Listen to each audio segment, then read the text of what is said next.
Hello everyone, happy Wednesday and welcome back to my channel. So today we're going to be talking about my favorite subject, and that is vintage. Vintage home decor, vintage clothing. I love everything vintage. You guys know this. If you're new here, I am a vintage seller on the Poshmark app. I sell vintage home decor and vintage fashion items. I have been doing that for, I think, 2.5 years. Maybe 3. It's all been a blur. When selling vintage items, I don't have the luxury of having a stock photo, of looking up the item and seeing how a brand describes it. I don't have the luxury of, being able to use the brand name as a search term or a style number. So I have to get a little more creative. What is floating around? Is there a hair? Got it. Better. So I'm going to be sharing with you some tips and tricks that I've picked up along the way. I get asked all the time, is it difficult to sell vintage items on Poshmark? And the answer is no, it's not difficult. It just takes a little more effort. So, platforms like eBay and Etsy are well known for vintage items. Poshmark is more known for designer items and brand name items and being able to get them for less. So selling vintage items takes a little more effort on Poshmark. In today's video, I'm only going to be speaking in terms of Poshmark because that is the platform that I sell on. So yeah, let's just get right into it. So let's start at the beginning, a very good place to start.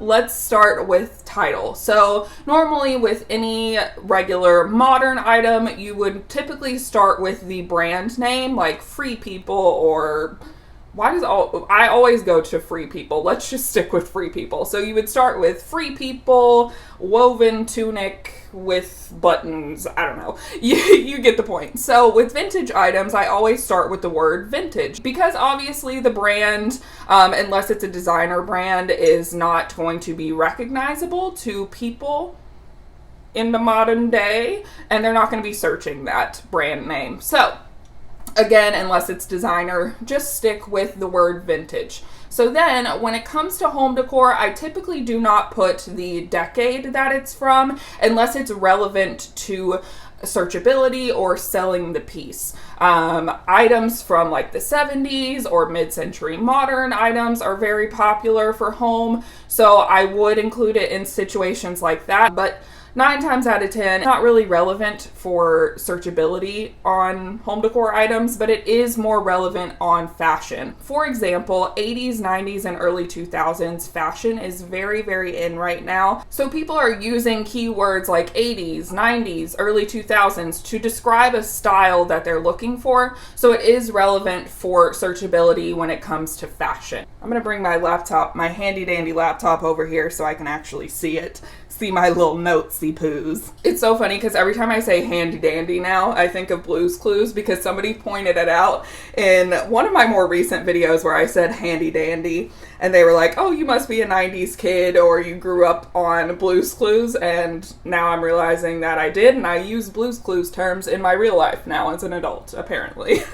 Tip number 2 is to describe the style in as many keywords as possible. So again, we kind of touched on this with the fashion. Using the decade to describe the style will help bring up your item in search. So for home decor, words that you can use are bohemian, mid-century modern, farmhouse, minimalist. And when it comes to clothing, words like pinup for like 50s items is very searchable. There's a whole cult following for pinup style things. 90s and early 2000s again is very popular, and when it comes to 90s and early 2000s, using the word streetwear for things that are casual. I'll show you an example. Oh, an example of 90s, early 2000s streetwear is this little vintage, let's see if we can get it to focus. This is a vintage Ralph Lauren kind of cropped sweatshirt. It's a casual style. A lot of young people are searching for streetwear, especially 90s and early 2000s. So keep that in mind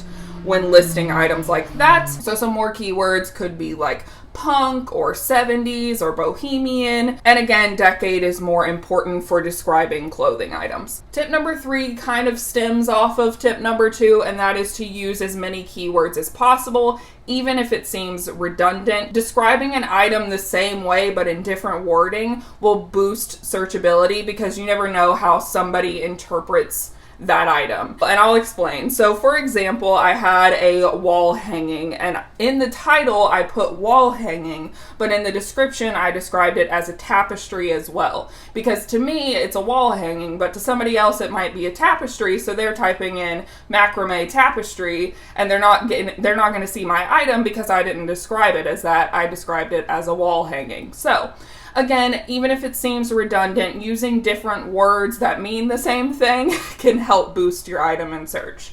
Tip number 4 is describe the material. When it comes to home decor, things like wood, brass, wicker, linen, natural fibers, jute are very popular, so be sure and include those in your listings because people are using those terms to search for home decor items. Tip number 5 is if you're having a hard time coming up with keywords to describe your item, just do some quick research. Describe your item in Google, type it in, find the exact item or something similar on Etsy or eBay. I find that Etsy is the best place to go to kind of find keywords because Etsy requires you to describe items in way more detail than Poshmark does, or pretty much any other platform other than eBay. I feel like eBay also requires you to describe things in depth. So see how other people are describing it. It takes 2 seconds.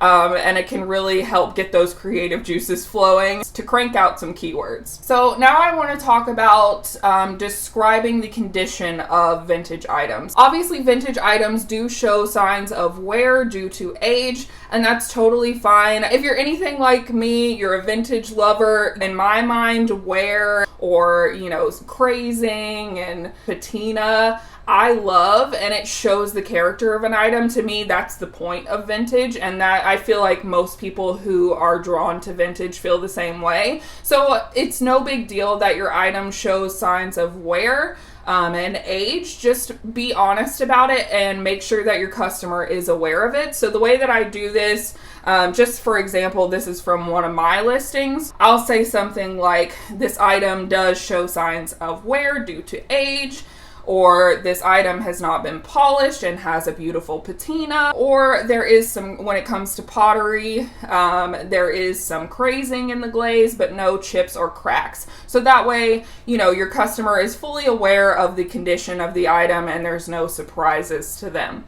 Tip number 7 is provide measurements. This is key when it comes to vintage clothing. Vintage clothing and vintage sizing is way different than modern sizing. Vintage size 10 is definitely not a modern day size 10. It runs way smaller than modern sizing, so you definitely want to include measurements in your listings. A lot of time with vintage clothing, I'll put something like the tag says size 8, but due to vintage sizing being a lot smaller, it fits like an estimated modern day size 4. So I will put that in the description. I will, list all the measurements, and then I will list it not as a size 8, but as a 4. Because when people search by size and they search it by size 8, and then they realize, oh, this isn't a size 8, this is actually more like a size 4, what's the point of it showing up to people that are a size 8? Does that make sense?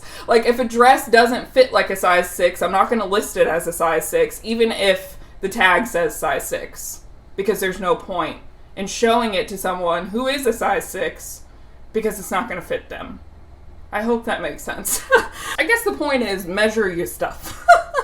So tip number 8 is to model your vintage clothing items if possible. Again, going back to the last point, vintage runs a lot smaller and sometimes it's just not possible to model your items, and that's totally okay. But if it is possible to model the item, it does, in my opinion, help sell vintage items because people get the gist of like, oh, this can be worn in a modern day setting. Like, this is cute and casual, and it gives people an idea of what it's going to look like on, or the silhouette of it. I feel like it helps people get inspired to style it in a more modern way, and it shows that the item is wearable in modern times, if that makes sense. So if it is possible to model your items, then definitely do so. Again, in my opinion, it helps. You don't have to. That's just my opinion. Last tip is to describe how to wear or to style an item. I do this with home decor and with clothing. So with home decor, I'll give, a couple ideas of how to use the item because, items can be used not for their intended purpose in other ways, and it can be cute and fun, and maybe the customer didn't think of that and now they want to buy it because they saw that idea and they're like, wow, that's a great idea, I could use that in a different way and I didn't even think of that way, so now I'm going to buy this. Thank you, Christina, for the idea. I don't know if that's ever happened, but I like to believe that it does. I'll also do this with clothing items. I give, just a couple ways that you could style the item or events that you could wear it to. Keywords for like certain events like wedding or Christmas dinner or things like that could help because people are looking for, dresses to wear to a wedding or dresses to wear to a holiday party. So keywords like that can help get your item found as well.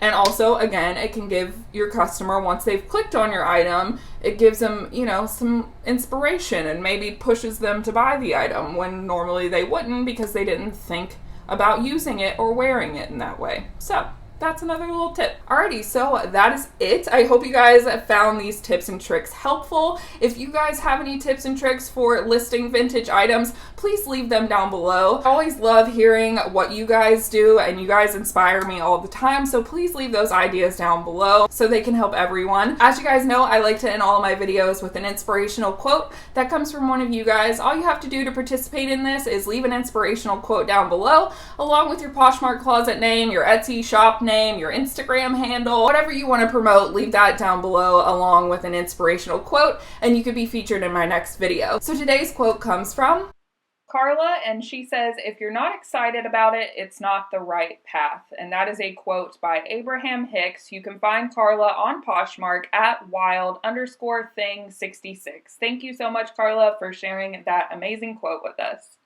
Alrighty, so that's it for me. I hope you guys enjoyed this video. If you did, please be sure and give it a thumbs up on your way out. If you haven't already, go ahead and hit that subscribe button and join our family. We would love to have you. I put new videos out every Wednesday and Friday, and I will see you guys on Friday. Bye, guys.